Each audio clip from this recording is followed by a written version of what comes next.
All right, hello museum families, and welcome to RBCM at Home Kids, a play date through screens across British Columbia and the world. The previous sessions are recorded and you can find them on our Royal BC Museum YouTube page. My name's Chris O'Connor and I'm a learning program developer at the Royal BC Museum. My home, the museum, is on the territory of the Lekwungen speaking people, the Songhees and Esquimalt nations, here in Victoria on Vancouver Island. So we're spending lots of time at home these days, which means that we're also spending a lot of time around our kitchens. And within kitchens, you might find cereal boxes, jars of jam, crackers, lots of yummy things. And usually we're more focused on getting inside the box to eat what's in there. But today we'll be looking at the labels and the packaging of the boxes and jars. But first I wanted to come back to our session from last week. And someone had already asked about that. So because we made butterflies last week, which was awesome, with our friend Kieran from Toronto. So these are some of the butterflies that that you made, and then you sent them to me. So some of them made it outside to the bushes. Some of them were hanging. All of them were colorful. This one has a bow tie. So really fantastic butterflies that were made last week. So thanks for sending those in. We're going to be making labels today. So if you want to send them to me, please do. So my email address is coconnor@royalbcmuseum.bc.ca, or through our social media channels at Royal BC Museum, or using the hashtag RBCMKids. Keep exploring after today's session and throughout the week with our learning portal, which is a really amazing online platform of lots of things to discover, including some collections that are in the history collection of the Royal BC Museum. And then next week, we have our first session that is led by a kid. So we're going to be making zines with Ray and Genevieve. And Genevieve is an archivist at the BC Archives, our colleague there. And Ray is Genevieve's kid, a dynamic duo across generations. So zines are like do-it-yourself magazines. So we're making little zines next week. And actually we have a special session tonight at 6 o'clock, just on Facebook Live and RBCM at Home Kids, Girl Guides in the Archives, which has a nice ring. Girl Guides in the Archives. So that will happen at 6 if you're around before dinner and wanna check it out. It'll be on our Facebook Live feed. All right, so coming back. So in this format, it's a webinar. So you can see me, I'm your host, Chris, and our special guests each week. So today we have two, Paul and Steve. Though we can't see you, we could hear from you if you use the Q&A box or the comments section if you're watching on Facebook Live. So please ask questions as we go along. And heads up, we'll be making labels for packaging today so something packaging like this, like a cereal box.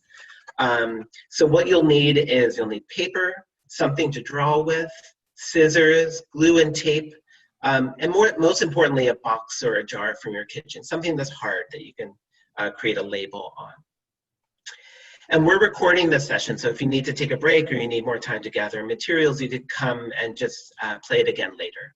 The most important thing is to be good to yourself and to others during this time. So do things at your own pace. So let's meet our special guests today. So first up, we have Paul Ferguson. Hello, Paul. Hello. So Paul is the collection manager of the Royal BC Museum's history collection, which means all of the non-Indigenous objects, and there are lots of them in the museum. Objects could be as small as a button and as big as a car. Thousands and thousands of things Paul helps make sure that are safe and that we know where they are if we need to find them and we want to look at them more closely. And we also have Steve Lewis. Hello, Steve. Hi, everybody. Steve is one of the museum designers, and he makes things look interesting and dynamic throughout the whole museum. that could be a big exhibition, or it could be a sign to direct people to the bathroom. Steve is super creative and can take an idea and make it into something really special. So I'm really glad to have both of them here. And what we're going to do is at first just look at, with Paul, just a few minutes to look at some of the labels that are in the collections. And then we'll work with Steve, and Steve will show some of the design choices that you could make as you're making your own label. So Paul, first, so you're the collection manager of the Royal BC Museum History Collection. What does that mean? Well, it means that I'm looking after the museum's collection of objects that are representative of people in British Columbia since we've started collecting. And that means that I can be looking after anything from farm machinery to dresses, to dolls, to teddy bears, to marbles, to labels, as mentioned previously. It's a large collection. There's over 75,000 objects. I get to describe them, photograph them, and ensure that they are preserved for ourselves and for future generations. Great. Do you have a favorite object within the collection so far? And you just started working not too long ago, so you're still figuring out what's in the collection also, right? Well, I'm certainly figuring out what's in the collection. I was actually there many years ago as well, so late 70s, early 80s. There's been a lot of change since then. My favorite objects are probably, today it's going to be labels. Yeah. I was aware of the collection from the Times Colonist before it ever came to the museum, and I've recently seen it again in a digital format where the images have been scanned, and it's been wonderful to look at those again because I really like labels. I'm enjoying this. Well, let's look at some of those labels. I'm gonna come back here. So this is one of the labels. Yes. This is kind of an interesting one. This is the Chevy Chase Ginger Ale, probably from the 1930s or perhaps later. And it was done by the Old English beverage company that was in Victoria, BC. Now they were in business for a long time. They created Stone Ginger Beer as well, which was in pottery bottles. This label, though, which depicts a traditional English hunter on a horseback with the name Chevy Chase, intrigued me. And I learned that Chevy Chase relates to hunting in the Cheviot Hills on the Anglo-Scottish border. So it's not directly related to a certain Hollywood comedian that some of us will be familiar with. Or a town in Maryland too. Exactly. So I was pretty pleased to learn a little bit more about this one today. Very popular, and in fact, when Old English Beverage Company was sold, it was taken over. This brand continued to be produced by Goodwill Bottling Company, which some of our visitors today may be familiar with if our kids are there with their parents. So perhaps they've heard of these. Yeah. And then this next one. Tasty brand, apple and raspberry jam. That just screams yum. 56 ounces. So, you know, I'm kind of old school. I still like my ounces and quarts, to be truthful. Really, you know, utilitarian kind of label, not as plain as some can be when they're utilitarian, but tasty brand. It just tells you right away that this is pretty tasty, actually. I was really amused by the alternative spelling of tasty, because we're always trying to come up with a catchphrase or a catch way of doing things. It interested me that this one also produced by the Wholesome Packing Company. Wholesome, perhaps a family name, but also, you know, reflects wholesome, good quality. That it also contains 1/10 of 1% benzoate of soda, which is a preservative, which is not a popular food preservative these days, I might add. But kind of so that's part of the interesting thing of having different labels over time, as you see what changes, not just in terms of design, but in terms of ingredients too, like what was okay then and what's not okay now. And there's no barcode. Oh yeah. So many labels now have barcodes. But it does contain color. It does have color, yes. Apple and raspberry color. And then this is the last one that we're going to look at. So what are we looking at here? the very fine whipped cream cakes, which I imagine that there's a different alternative recipes for whipped cream cakes, but if you were to Google whipped cream cakes, you will get a variety of recipes. This is done by the Ormonds Limited, which is from Victoria West. Their building is actually still standing in Vic West. It's a large brick building on Mary Street, now a self-storage place. I've always liked this this business, which was previously Excelsior and Popham's, which were at one time very well-known company brands in town.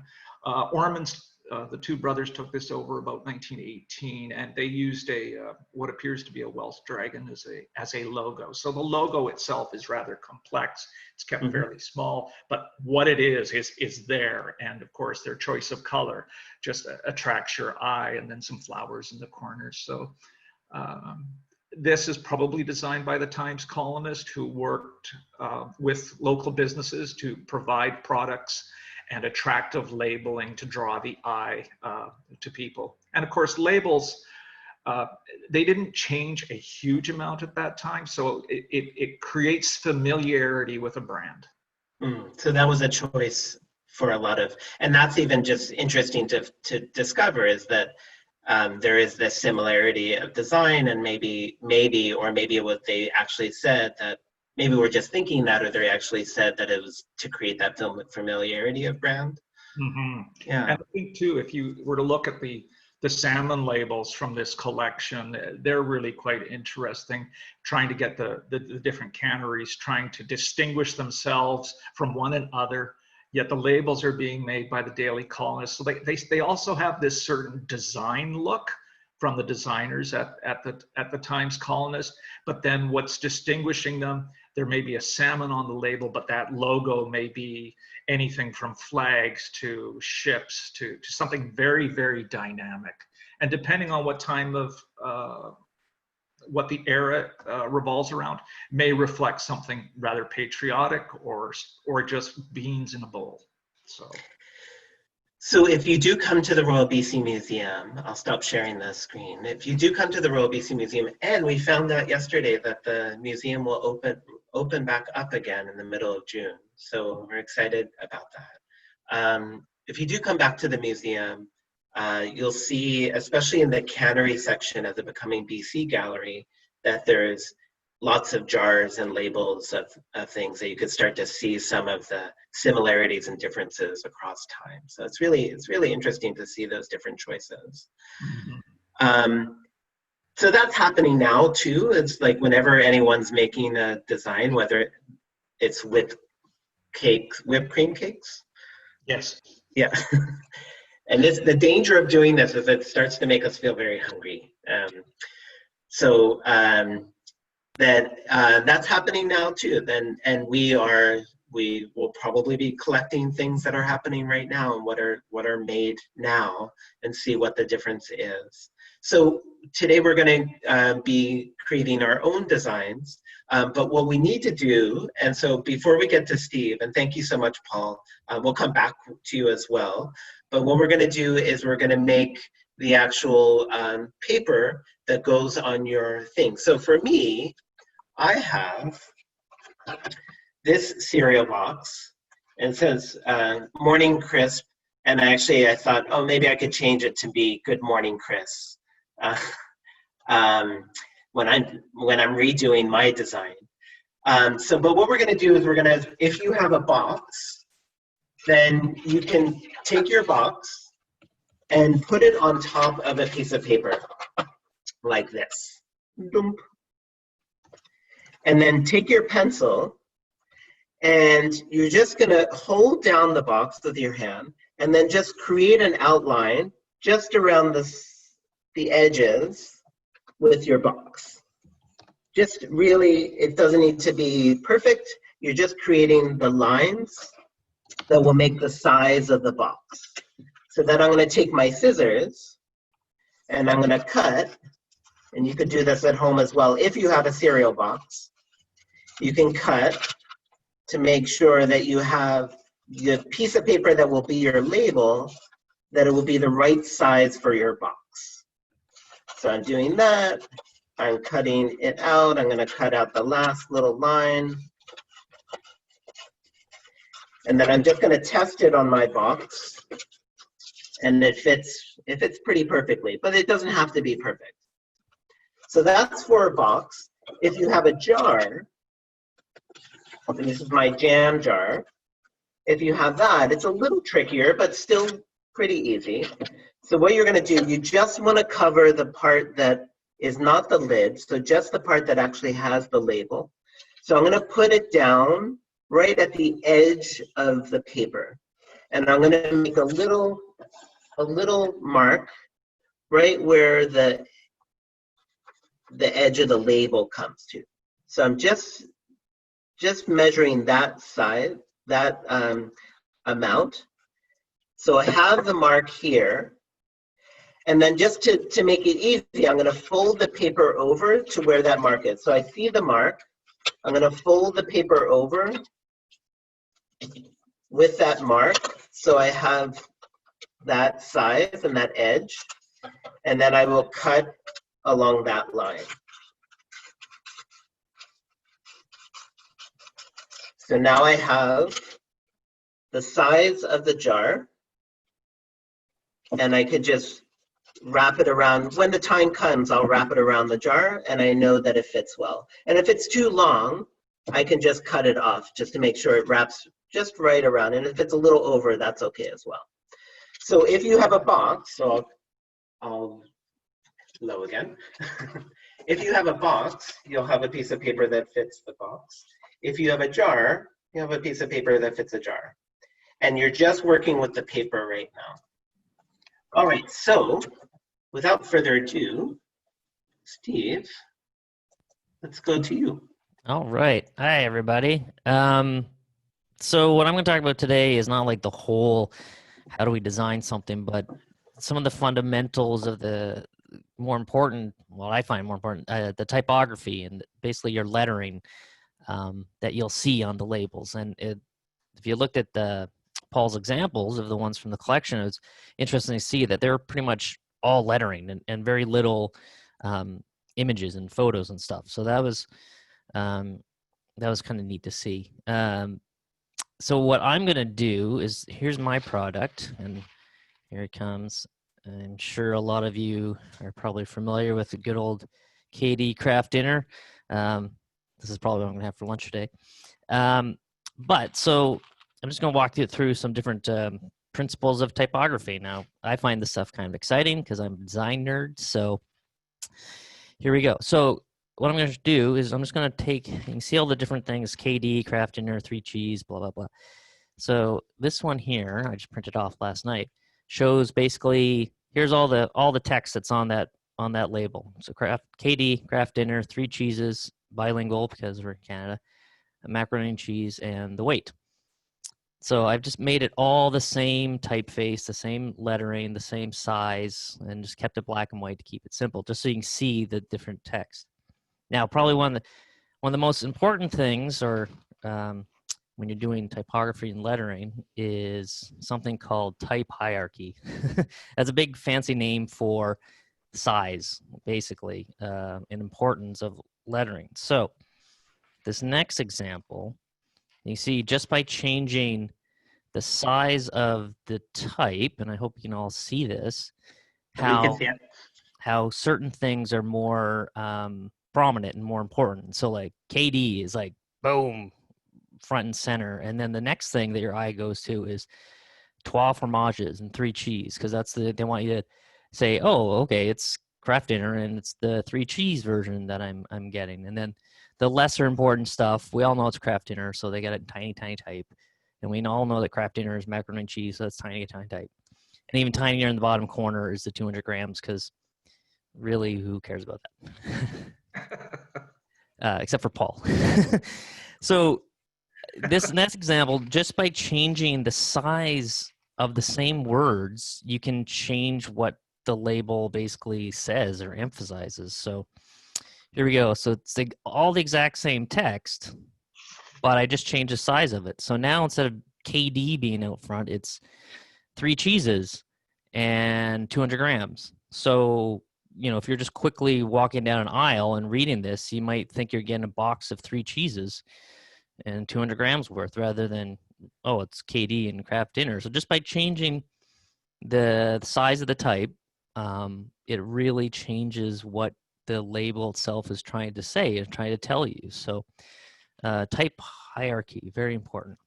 And we use that all the time when we're designing labels in the museum, or even bigger stuff you might see in the museum. Like if we're doing an artifact label, it'll say like, indigenous head mask will be the biggest thing. And then the year will be smaller. And then the collection number, cause it will be even smaller because only people like Paul who really care about the collection number.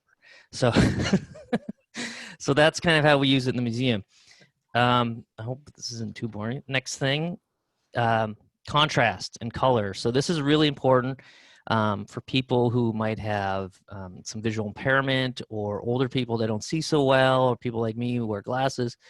So you want your type to have a lot of contrast. And by that, it's something like this. So I went to the good old Kraft Dinner in blue and yellow.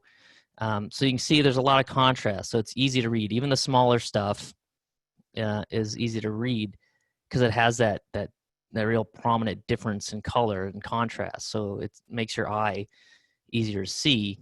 Now, if I take... Is that also, Steve, when as a visitor going through the galleries, that you want things to pop out as well from each display case to each display case? Yeah, totally. I mean, if I wanted the KD to be even more prominent, I could tone down the other lettering.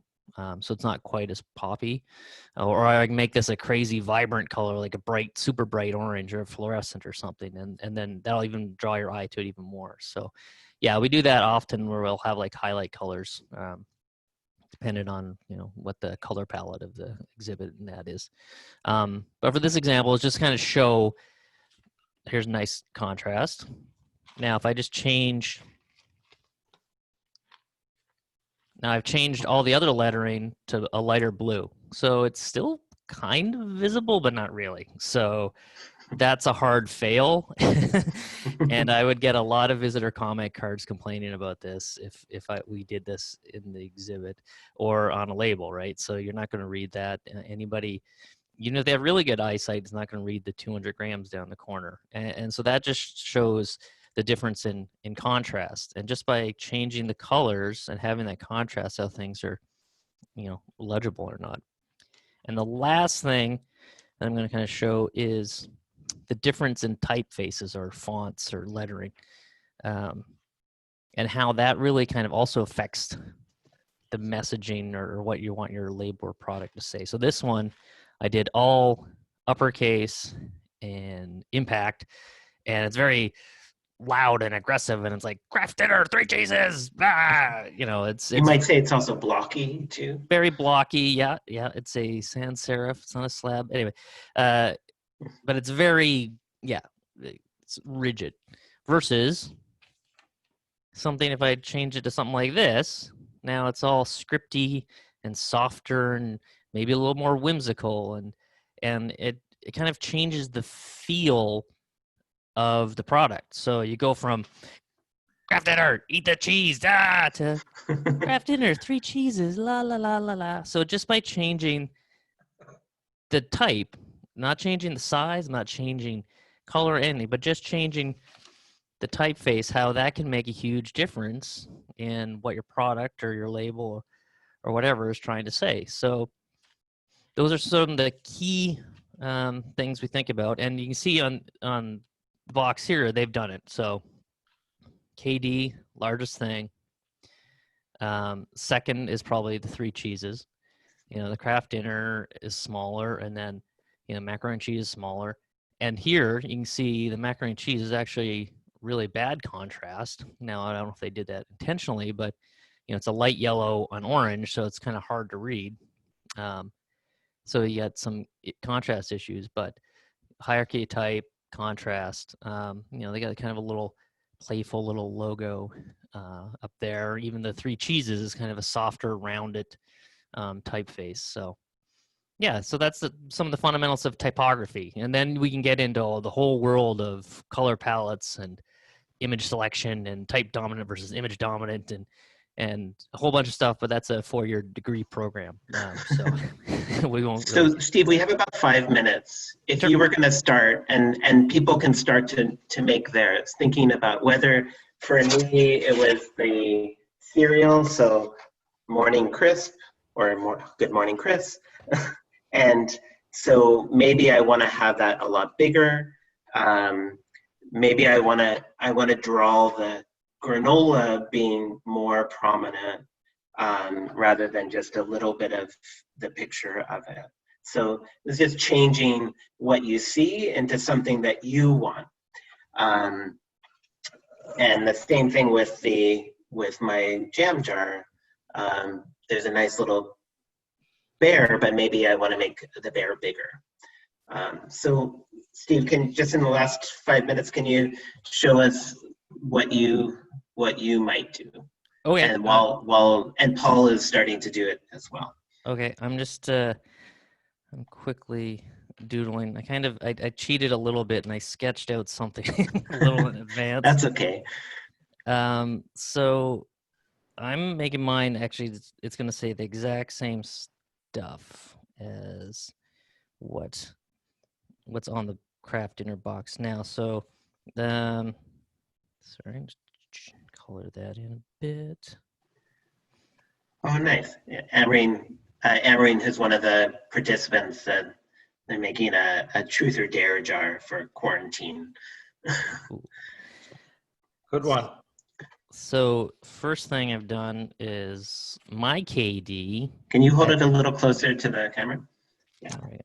So my KD, I've done it to make it actually look like the macaroni noodles itself. Oh, nice. So I'm still making it big and bold, but it's going to be kind of a little more playful and illustrative. So it's like the actual noodle. And then the 3 cheeses, I was going to do the same thing.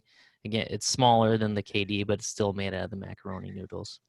Now, Steve, what happens if Craft Dinner is watching this and we see that they take your idea? I can't sue them because I'm using their intellectual property, but I don't know. Yeah, no, it's good. We can get a good shout out from Craft Dinner for the museum. I don't know. Yeah, that's a really great idea to use, because not everyone knows what Craft Dinner is. So by having the actual food stuff be actually part of the lettering is really great idea. Yeah, and it's, and some people, English isn't their first language, or French, right? So, or they might have difficulty reading. So having, something representing the product or just an image of it is also a good thing, right? So, so then I'm going to add this guy right here. And this is too much fun. And we add a little block of cheese. Say cheese in nice, tall, condensed lettering. And then so even though you're adding differences, you're still keeping that hierarchy of. Yeah, exactly. I'm keeping the hierarchy. I'm trying to say the same thing. I'm just kind of doing a different design if I were working at craft food products. But these are the kinds of decisions that you make as a museum designer. Totally. And hopefully for everyone watching, hopefully next time you come to the museum, whether it's the Royal BC Museum or another museum, just look at how the text on the wall, like the actual words on the wall and pictures, how they're arranged, and how does it make you feel when you see the words and the pictures? Does it make you want to read more? Does it, even the placement too, this is something we talk about, is that if everything's up high, then if you're a kid, you're not going to be able to see it. So we're thinking about like how to bring things down, or even to have some things for just kids to see. And if you came a couple summers ago to our Egypt exhibition, Steve had this great idea of having a little tunnel to go into the Egypt exhibition. So it was just for kids. And some adults that were adventurous. Yeah, I crawled through it a few times. Yeah, me too. But it's those kind of things of like, who are you creating it for? And what do you think they would like? And asking them and finding out what really drives their interest. So I'm loving what you're doing, Steve. so far, and it makes me even more hungry. Let's add a little sketch of the bowl. So I'm kind of copying what they've done, but I'm playing on it a bit more. I think it'd look better if it had a big bowl of it rather than just a spoon of a few things, right? Yeah, totally. Appetizing. And it looks like your fork or your spoon is in the process of like going in and about to eat rather than like more static. Yeah, it seems like a little bit more motion to yours. Yeah, it's like I got to get in there. I got to eat this. I'm so hungry. It's so good. All the cheese. Now we're not recommend. I think this is not a commercial for craft dinner. It's just an example. Yes. Yeah. Liz said that she would definitely buy your craft dinner, Steve. Oh shucks. Paul, are you making something as well? Yes, I have. I'm just getting some color on it now. So very shortly here, I'm not much of an artist, but I can cartoon a little bit. So I created, I don't know if you can see it there, nice. Rabbit brand carrots. Oh, nice. So a little bit old school, but we got a little bunny in there and some vegetables to let you know that this is a carrot product. And in these days of quarantine, I seem to be eating an extraordinary amount of carrots. So I thought, well, I'll make a carrot label, and I will attach that to a tin. And then I will give that to my wife, Rosemary, who gets amused by some of the things that I make. And it'll hold pencils at her school out in Chilliwack. Nice. There you go. Great. Yeah, and Liz was just saying that it's old school for the win. So it's different sort of design ideas of like more contemporary and more